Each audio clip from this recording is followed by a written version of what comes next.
1-on-1. Brunson gets it, fires up a three. Shot no good. The chip, it's gone. It's good. They take the lead. Harper lobs it inside. Castle hasn't lost it. That's it. It's over. NBA playoff history. The Knicks pull off the miracle comeback. Galera, eu tive que fazer esse cenário improvisado aqui porque eu não tô em casa para falar desse jogo absurdo, simplesmente a maior virada da história da NBA. Aconteceu em New York Knicks e San Antonio Spurs. Eu sei que agora já tem um monte de hater, né, que no vídeo passado eu tava falando um monte de besteira, comentando aqui, cara, seja feliz. Pode comentar aqui o que você quiser, eu sei que hoje você é o torcedor mais feliz do mundo, abriu 3-1 pro New York Knicks contra o San Antonio Spurs nessas finais e simplesmente viu seu time, depois de 50 e tantos anos que não chegavam à final da NBA, simplesmente chegar e ainda fazer a maior virada da história das finais. Cara, vamos falar de alguns pontos aqui. Cara, esse vídeo não vai ter muita edição, porque infelizmente eu não ia postar vídeo hoje. Eu ia deixar pra postar o vídeo na sexta, falando do jogo, mas como o jogo foi tão absurdo, tão impactante, que eu só vou dar uns cortezinhos na edição, vou colocar algumas imagens também, e é isso, cara.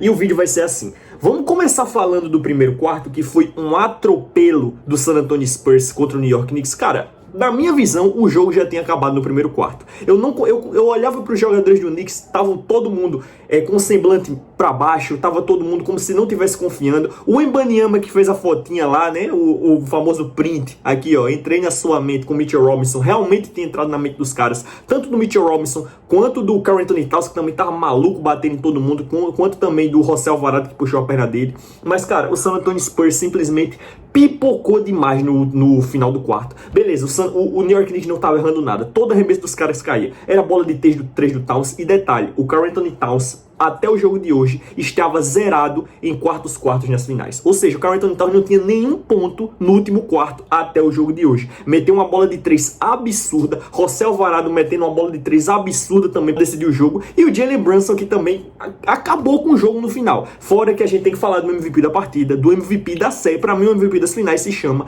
OG Anunoby. Ele tá sendo constante em todos os jogos, tem um aproveitamento muito bom. Eu sei que o Jalen Brunson é um cara que fica na memória da galera, porque é o cara que mais aparece em clutch, mas o cara mais importante dessa série é o OG Anunoby. Falando do primeiro quarto, o Towns acabou atrapalhando muito a equipe, porque ele teve 2 faltas bem rápidas no começo do jogo e teve que sair. E o Mitchell Robinson não estava conseguindo acompanhar o ritmo da série. Então, o San Antonio Spurs se aproveitou disso. No primeiro quarto, o Wembanyama estava jogando muito bem. O Stephen Castle, apesar de não estar o tempo todinho marcando pontos, ele estava insano na defesa, ele estava conseguindo fechar o Jalen Brunson, principalmente no primeiro tempo, né? O Jalen Brunson no primeiro quarto só teve 4 pontos, que foram 4 pontos de lances livres. Ele não fez mais do que isso, tentou todos os arremessos que ele tentou, ele errou. Graças ao Stephen Castle, que estava fazendo um trabalho defensivo muito bom. Cara, foi bizarro o primeiro quarto do Knicks, que eles terminaram com menos de 30% no aproveitamento geral. Mas eu tenho que destacar um ponto aqui para falar do San Antonio Spurs, que é a quantidade de bola de 3.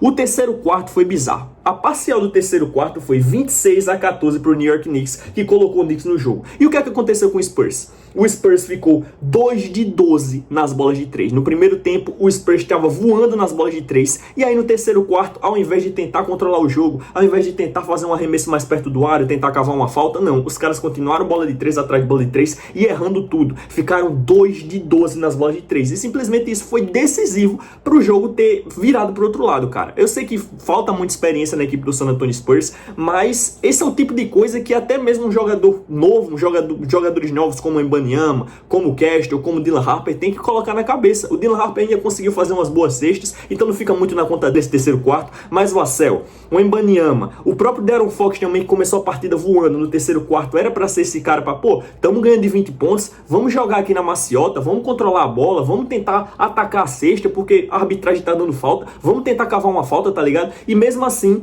o San Antonio Spurs não fez isso, e o De'Aaron Fox que era para ser o cara para fazer isso. Queria destacar também, apesar do San Antonio Spurs ter perdido, a partida de Dylan Harper. Cara, o Dylan Harper teve 21 pontos, esse moleque tem 20 anos, e se você olhar a pontuação do Dylan Harper, era sempre uma bola que um veterano faz, cara. Ele ia pra cesta, batia pra dentro, conseguia um mid-range, conseguia uma separação, conseguia fazer malabarismo no ar. tudo jogada calculada e jogada calma, tranquila. Fora as bolas de 3, porque no jogo 3 o Dylan Harper tinha sido terrível na bola de 3. Terrível, terrível. E hoje o Dylan Harper fez 3 de 6, 50% de aproveitamento, fora que o aproveitamento dele total foi 8 de 12, 67% de aproveitamento. Ou seja, esse moleque jogou muito bem a partida de hoje. O Wembanyama também jogou muito bem a partida de hoje, porém no final do jogo ele falhou muito. Ele perdeu 2 lances livres extremamente decisivos que poderiam daria uma vitória para o San Antonio Spurs, né? Como a derrota foi de apenas 1 ponto, esses 2 lances livres dariam uma vitória para o San Antonio Spurs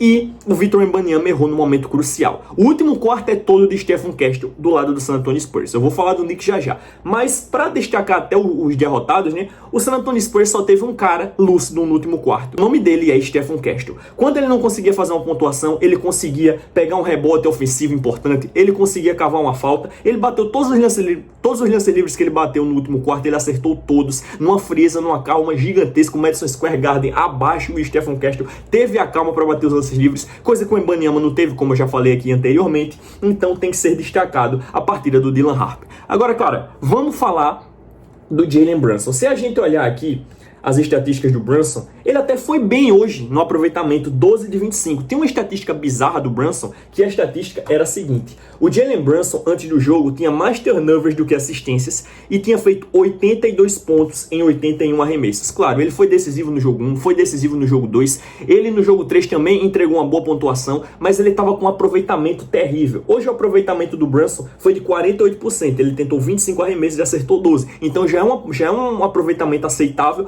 para um jogador do calibre do Brunson. Jogou 44 minutos e fez 36 pontos. E desses 36 pontos, a maioria deles foi extremamente importante. Ele que estava pontuando quando a equipe estava tomando um apavoro, tomando uma pisa, era o Jalen Brunson, era o único cara que estava conseguindo pontuar, além do OG Anunoby. Os reservas do Knicks foram muito mal hoje. A entrada do Shemet não agregou em nada, a entrada do McBride não agregou em nada. Além de quem? José Alvarado. José Alvarado entrou, matou uma bola de 3 absurda no último quarto, que isso tem que ser destacado. E, cara, OG Anunoby, mano. OG Anunoby, cara, que maluco sensacional. Ele já tinha sido campeão uma vez em 2019 pelo Toronto Raptors, mas ele não jogou as finais, né? Eu, como torcedor do Golden State, lembro muito bem, mas ele acabou não jogando as finais.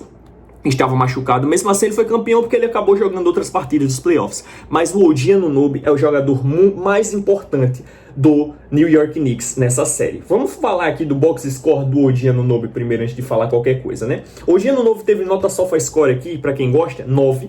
Ele teve 33 pontos, 4 rebotes, o aproveitamento dele 10 de 15 nas cestas e 7 de 9 nas bolas de 3. O OG Anunoby meteu 7 bolas de 3 e a maioria dessas não foi quando tava 30 pontos de vantagem, não. Foi no momento mais decisivo do jogo. Ele já tinha feito isso no jogo 3, acabou não resultando em muita coisa, mas foi muito importante nesse jogo. E é o tapinha dele que dá a virada pro New York Knicks. O Jalen Brunson arremessa a bola do meio da quadra porque ele tinha sido dobrado, e o OG Anunoby bateu o lateral, saiu correndo, deu o tapinha e conseguiu colocar a bola dentro da cesta. Cara, que bizarra a partida do OG Anunoby, né? A gente tem que ter alguns destaques negativos, né? O Karl Anthony Towns, apesar de ter feito algumas cestas importantes, só arremessou 5 vezes no jogo. Eu acho que o Towns precisa aparecer mais, apesar de estar 3-1 pro Knicks. Eu acho que o Knicks já tá com uma mão na taça, tá?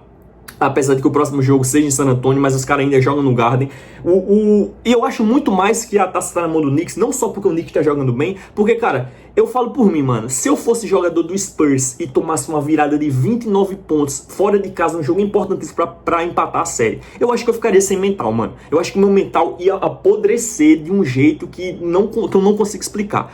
Porque o Mitch Johnson também foi um belo culpado nisso. Porque o Mitch Johnson, vendo a vantagem cair, não pediu timeout. Mas os jogadores confiaram. Cara, não importa, você é o treinador. Você tem que chegar e falar, timeout, vamos organizar a casinha aqui. Como o Mike Brown acabou fazendo. O Mike Brown foi muito mal no jogo de hoje, tá? As rotações de Mike Brown foram inexplicáveis. O Josh Hart, apesar de não estar pontuando muito, fez 6 pontos e 8 rebotes e 6 assistências. É um cara que estava brigando muito. E o Josh Hart estava perdendo minutos para o Miles McBride, que não estava jogando tão bem. Então o Mike Brown tem que ser criticado porque ele fez rotações questionáveis, no mínimo, para dizer a palavra. Mas o nosso querido Mitch Johnson vacilou demais em não ter pedido tempo, principalmente quando a vantagem estava caindo. O Fox vacilou porque ele é o jogador mais experiente. Era para ele ter mantido a posse. Muitas vezes ele ia para o ataque congestionava a posse de bola e depois arremessava um arremesso nada a ver. O San Antonio Spurs teve muito arremesso de 3 pontos também no último quarto, sem necessidade. O jogo estava 15 pontos de vantagem e mesmo assim os caras estavam o tempo todo tentando arremessar de 3, fazendo um monte de loucura, e isso acabou desgastando o time do Spurs e dando moral pro time do Knicks. Cara, se você assistiu o jogo no último quarto, talvez se você olhar a estatística aqui tenha um erro ou outro, mas a sensação que dava é que nos últimos 7 minutos do quarto o Knicks não errou nenhum arremesso. A sensação que dava é essa. E agora vamos para os lances capitais da partida. Primeiro, eu quero destacar a bandeja errada do Josh Hart. Ele errou uma bandeja totalmente livre e depois fez uma falta que não era para ter feito a falta naquele momento. Se eu não me engano, a falta em cima do Stephen Castle.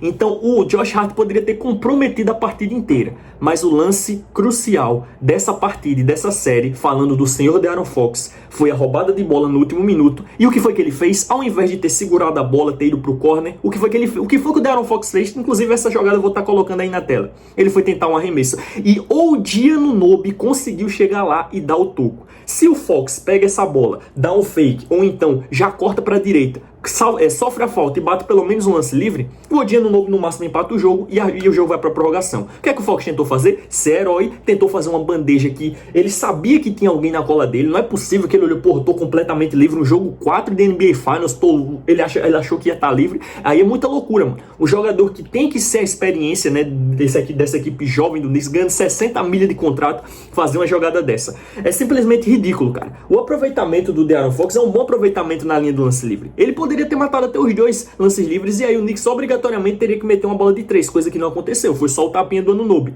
Então, o maior culpado da derrota do San Antonio Spurs, claro, eu não tô tirando mérito nenhum do Knicks. O ponto principal foi o Knicks não desistiu, jogou até o final e conseguiu a maior virada da história da NBA. Eu tenho que falar isso porque tem muito hater aqui. Se eu falar alguma coisinha falando mal do San Antonio, tá tirando mérito do Knicks. Pô, o torcedor do Knicks é chato, hein, mano. Mas vocês chatos estão no direito de comentar porque vocês estão vivendo o maior jogo disparado da história da franquia. Então é de boa, é tranquilo compreender, mas pô, vocês são chatos demais, mano. O Knicks tem mérito, tá sendo que querem que sai da minha boca? Pronto, o New York Knicks tem mérito total. Mas o que eu quero dizer é, mesmo com todo o mérito do Knicks, se o De'Aaron Fox pega aquela bola e ao invés de tentar arremessar, tentar fazer a bandeja, ele pega a bola e carrega pro lado, o Knicks muito provavelmente não ia conseguir vencer o jogo, porque quando o Brunson pegou, já foi uma dobra de marcação pra cima dele, ele atentou a bola do meio da quadra, errou, e o tapinha do Anunoby só daria 2 pontos, que não seria o suficiente, claro, se o De'Aaron Fox fizesse as 2 cestas, né? E o jogo poderia ter sido diferente, o Fox correndo com a bola do jeito que ele é rápido, poderia ter comido mais segundos, o Knicks ia ter que ser mais pressionado a arremessar a bola de 3, então teriam vários fatores. Então, De'Aaron Fox, essa derrota está na sua conta, beleza? E Odiano Anunoby e Jalen Brunson, lógica, obviamente, essa vitória tá na conta de vocês dois e do time do New York Knicks e do Madison Square Garden, que pulsou e não desistiu em nenhum momento do jogo. Cara, simplesmente insano. Eu agradeço demais por ter a oportunidade de ter visto esse jogo. Mesmo que você, torcedor do Knicks, ache que eu tô do lado do Spurs, porque eu falei, vai ser 4-2 Spurs. Cara, eu quero que o Knicks ganhe essas finais, mano. Vocês são malucos, eu não sei de onde vocês tiraram que eu tô torcendo pro Spurs. Eu falei isso analisando, pô, na minha visão, o Spurs tinha mais time que o Knicks e ia vencer de 4-2. Mas eu quero que o Knicks ganhe porque é inevitável que o San Antonio Spurs tenha uma longa série, uma longa janela de título aí com o Wembanyama, com o Stephen Castle, com o Dylan Harper. Os caras têm muita mais chance de ser campeão do que o New York Knicks em próximas temporadas futuras. E eu torço pro Golden State Warriors, eu não quero que o Spurs chegue no Golden State em número de títulos, isso é um fato. Porém, o New York Knicks hoje mostrou que garra e determinação conseguem vencer partidas. E você, o que é que você achou? Você conseguiu assistir esse jogo? Você viu a maior virada da história das finais de NBA? Comenta aqui embaixo, deixa o like no vídeo e não se esquece de se inscrever no canal e me ajudar. Mesmo você sendo hater, pô. Já que você é hater e comenta aqui alguma coisa, me dá uma moral e se inscreve no canal pra me ajudar a bater 100k de inscritos, beleza? Tamo junto, valeu, falou e até o próximo vídeo. Fui!